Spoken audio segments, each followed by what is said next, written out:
Alors, peut-être la première chose, est-ce qu'il vous arrive de répéter chez vous?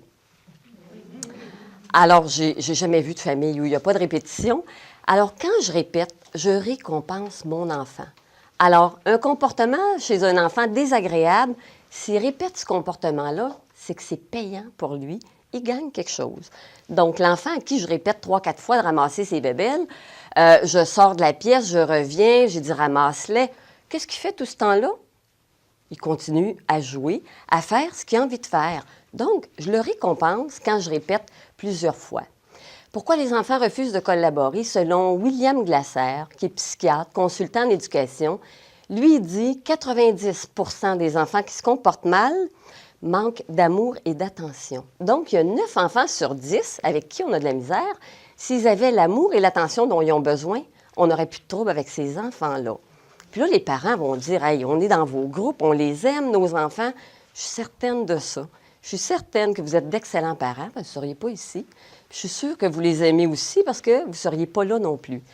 Mais si on regarde une journée type chez un de vos enfants, il se lève le matin, j'ai dit 3 fois, j'ai dit 2 fois de s'habiller, 4 fois de venir déjeuner, 5 fois de brosser ses dents, puis encore là, il a fait ça vite. Et beaucoup de parents vont me dire... Quand j'embarque dans la voiture pour aller travailler, là, j'ai une journée de fête. Alors, lui, il dit, si l'enfant se sentait aimé, parce qu'on peut penser que l'enfant à qui on répète 15 fois quelque chose le matin, vous l'aimez, mais il n'a sûrement pas ressenti ça. Hein? Quand vous avez commencé à menacer et élever la voix, il ne l'a pas senti.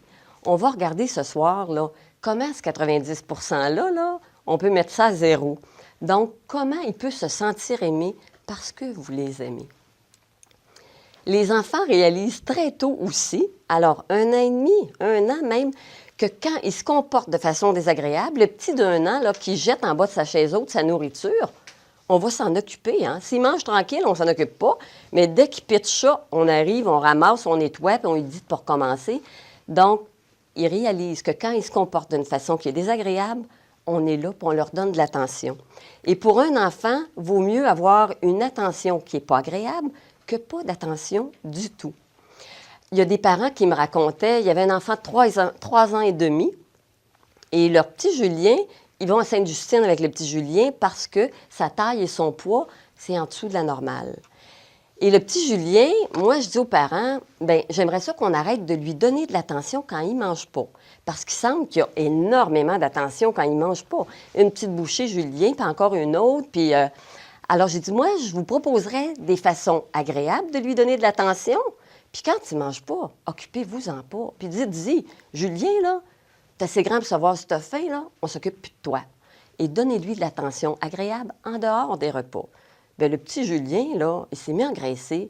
Alors, ce n'était qu'une recherche d'attention.